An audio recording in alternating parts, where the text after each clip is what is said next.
تو میری جو اسیسمنٹ ان سے بات چیت کی، اس وقت تو وہ اسٹرکٹلی اپنی آئینی لمٹس کے اندر آپریٹ کر رہے ہیں، لیکن جو میری آبزرویشن بنی ہے وہ یہ ہے کہ وہ آخری آدمی ہوں گے جو پی ٹی آئی کے خلاف جائیں گے. ٹھیک. اچھا سر، کیا کوئی ایسی سوچ ہے مسلم لیگ میں شامل ہو گئے، جی فلاں میں سر، یہ ساری باتیں جو ہیں یہ بہت ہی وہ لگ رہی ہیں، مطلب ایسے ہی فیبریکیٹڈ لگ رہی ہیں. میں کہیں بھی نہیں دیکھ رہا کہ جس پارٹی کو اتنی پبلک سپورٹ ہو اس کے ہاتھوں بنا ہوا ایک صدر جو ہے وہ اپنی پارٹی کو چھوڑ کے کہیں اور چلا جائے گا. ٹھیک ہے. تو ہاؤ کم یہ باتیں وہ پی ٹی آئی میں سب کو پتا ہے نا کہ کسی اور کو چیئرمین پی ٹی آئی کی جگہ کوئی لیتا بھی ہے تو اس کو وہ پذیرائی نہیں مل سکے گی، اور پھر بڑے سوالات سامنے آ جاتے ہیں نا کہ کیا پاکستان تحریک انصاف دوبارہ مین اسٹریم سیاست میں واپس آ سکے گی، کیا الیکشن میں اس کو لیول پلینگ فیلڈ مل سکے گی، حاصل کر سکے گی.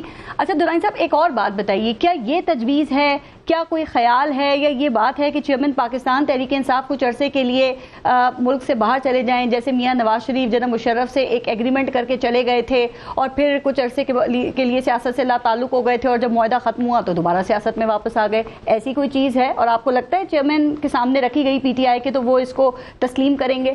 دیکھیں، جہاں تک ہونے کا تو کچھ بھی ہو سکتا ہے، اس دنیا میں ہر چیز ہوتی ہے، لیکن جہاں تک طبیعت میں جانتا ہوں، چونکہ ان کے سیاست میں لانے میں بھی میرا رول تھا اور بعد میں گو کہ میں ان کے ساتھ کبھی نہیں چلا، لیکن میرا بہرحال میری بہت ایک ان سے تعلق داری پرانی ترین ہے، فیملی کے ساتھ، سارے کے ساتھ. میں جہاں تک ان کو سمجھتا ہوں، مجھے نہیں لگ رہا کہ وہ جیل سے یا کسی پریشر کی وجہ سے وہ پیچھے ہٹیں گے. He has nothing to lose. جتنا بھی آپ اس پہ سختی کریں گے اس کی پاپولیرٹی میں اضافہ ہو رہا ہے.